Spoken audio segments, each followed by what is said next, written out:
Now, this is a fight really between Democrat incumbent Commissioner Justin Jones and his Republican challenger, Drew Johnson. Now, Drew Johnson is accusing Jones of defamation based largely on these attack mailers that are being sent out to voters in District F from the Jones campaign. And Johnson says they're lies, they're misleading, they're defamatory, but Jones is telling me he stands by them. So I knew that there would be attacks against me. I just thought that maybe they would be truthful. The accusation, misleading attack mailers, and what Drew Johnson says are lies about his character. He's the Republican challenger for District F commissioner. It says that I oppose abortion in cases of rape and incest. I'm an economic policy guy. I've never talked about abortion. One mailer from the Jones campaign does call Johnson an anti-choice extremist and cites a tweet from 2021.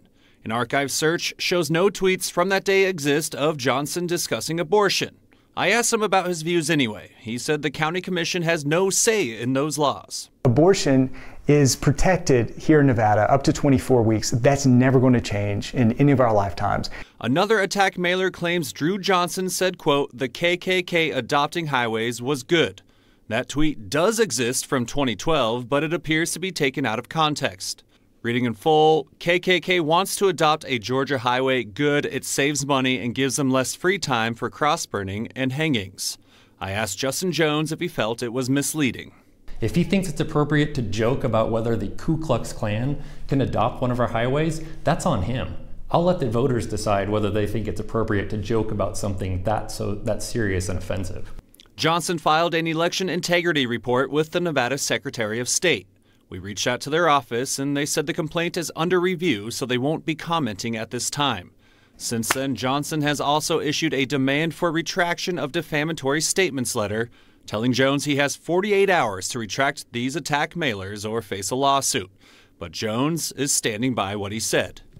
Just like I own everything that I've said or done in office or out of office, Drew Johnson decided to run for office knowing that he had said extremely offensive things. Norma Thornton, seen here, was arrested back in March after Bullhead City police saw her giving food to homeless people at a public park. The city dropped criminal charges against her, but Thornton is now suing the city, claiming the law itself violates her civil rights. Okay, well, I'm going to call my higher-ups and figure out how we're going to handle this, okay? This is police body camera footage from earlier this year, given to us by Norma Thornton's attorneys. Very, very, very scary. I thought I was going to go to spend some time in jail. It shows her getting put in a police car after they say she was feeding the homeless at a public park. Still, I thought it was kind of a joke, someone playing a prank. Turns out, Thornton was accused of breaking a Bullhead City law.